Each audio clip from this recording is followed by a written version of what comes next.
फ़िलहाल रात के 10:30 बज चुके हैं और जो किसान कुएं में गिरा था उसको 39 घंटे हो चुके हैं। जी मैं बात कर रहा हूँ गांव शाड़वा की, जहाँ पर एक पति पत्नी खेत में जाते हैं अपने कुएं की मोटर को ऊपर उठाने के लिए। बरगे लगाकर वो दरअसल कुएं की मोटर को ऊपर उठाना चाहते हैं क्योंकि वहाँ पानी आ गया। बात यह है, वो अपने दोस्त को भी बुला देते हैं और जब वो मोटर ठीक करने लगते हैं यानी ऊपर उठाने के लिए नट वगैरह खोलते हैं तो अपनी पत्नी को चाय बनाने के लिए कहते हैं।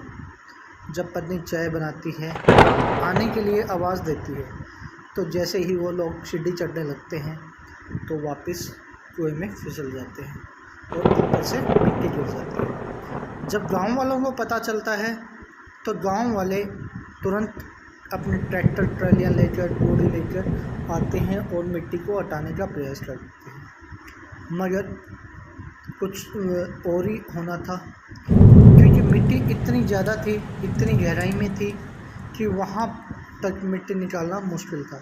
तो बात प्रशासन तक पहुँचती है, प्रशासन भी तुरंत एक्शन लेता है।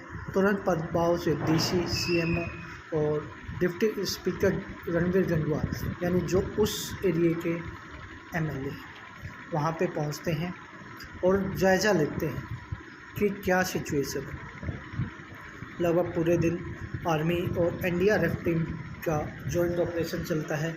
जॉइंट ऑपरेशन चलने के बाद लगभग 20 घंटे के मशक्क़त के बाद जगदीश और फौजी को, जो मज़दूर था, जो दोस्त था, उसको निकाल लिया जाता है और उसको मर्द घोषित कर दिया जाता है।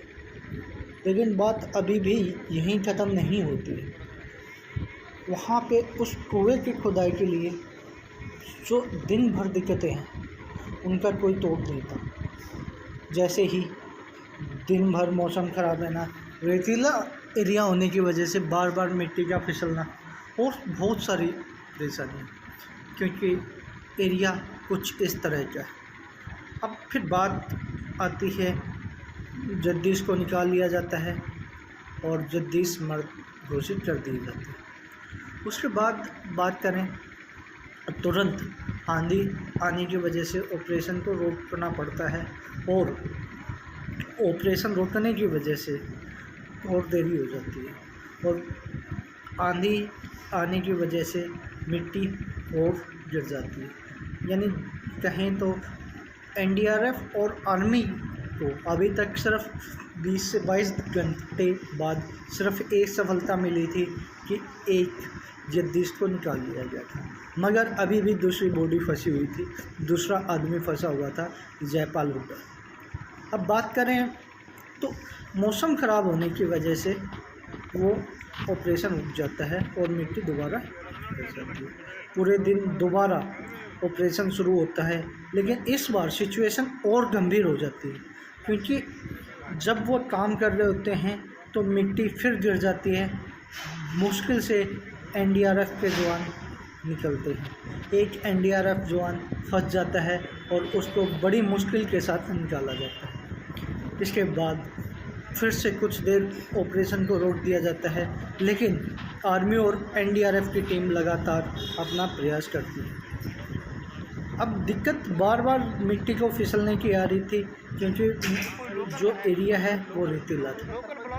तो अब फिर एक नया प्लान बनाया जाता है, चारों तरफ की मिट्टी हटाई जाती है, लेकिन फिर भी अभी तक कोई सफलता हासिल नहीं हुई। लगभग 39 घंटे इस बात को हो गए हैं। जो जयपाल हुड्डा जो खेत का मालिक है वो अभी भी कुएं के अंदर है। किस सिचुएशन में है वो भगवान जानता है। अभी तक कोई ऐसा प्रूफ नहीं है। अभी तक एनडीआरएफ और आर्मी की टीम उस तक पहुंचने में नाकामयाब रही है, लेकिन इतनी मुश्किलों के बाद भी एनडीआरएफ और आर्मी की टीम लगातार प्रयास कर रही है। अभी भी मुश्किलों के हालात में पूरा गांव वहीं बैठा हुआ है। वहाँ पर सब लोग इकट्ठा हैं, दुआ कर रहे हैं, पूरा देश इस वक्त दुआ कर रहा है उन्हें बचाने के लिए। और अभी भी लोग इस उम्मीद में हैं कि वो निकलेंगे, लेकिन किस्मत क्या चाहती है, क्या मौसम फिर से ख़राब होता है, क्या सिचुएशंस आती हैं, इनका अभी भी कुछ डिफाइन नहीं कर सकते, क्योंकि जितना गड्ढा खोदा जाता है उतनी मिट्टी वापस भर जाती है। उस किसान को निकालने में इतना वक्त लग रहा है। आज भी कहीं न कहीं हमारा देश इस तरह की सिचुएशंस से लड़ने के लिए असफल है, क्योंकि किसी भी इंसान को निकालने में 39-40 घंटे लग रहे हैं, लेकिन तभी भी नहीं निकाल पाते हुए हैं। तो कहीं न कहीं हमारी जो तकनीकी है उसमें कमी है, लेकिन आर्मी और NDRF वहाँ पे अपना पूरा प्रयास कर रहे हैं। देखते हैं क्या रहता है, जल्द ही आगे की रिपोर्ट लेकर आते हैं। लेकिन आप सबसे दुआ रिक्वेस्ट है कि आप सब लोग दुआ कीजिए और उस किसान को बचने की उम्मीदें ज़्यादा। आप सबकी दुआ इस वक्त ज़रूरी है, और इस वीडियो को जितना हो सके शेयर करें ताकि आप सबका प्यार हमें भी मिलता रहे। देखते रहें न्यूज़ ऑन।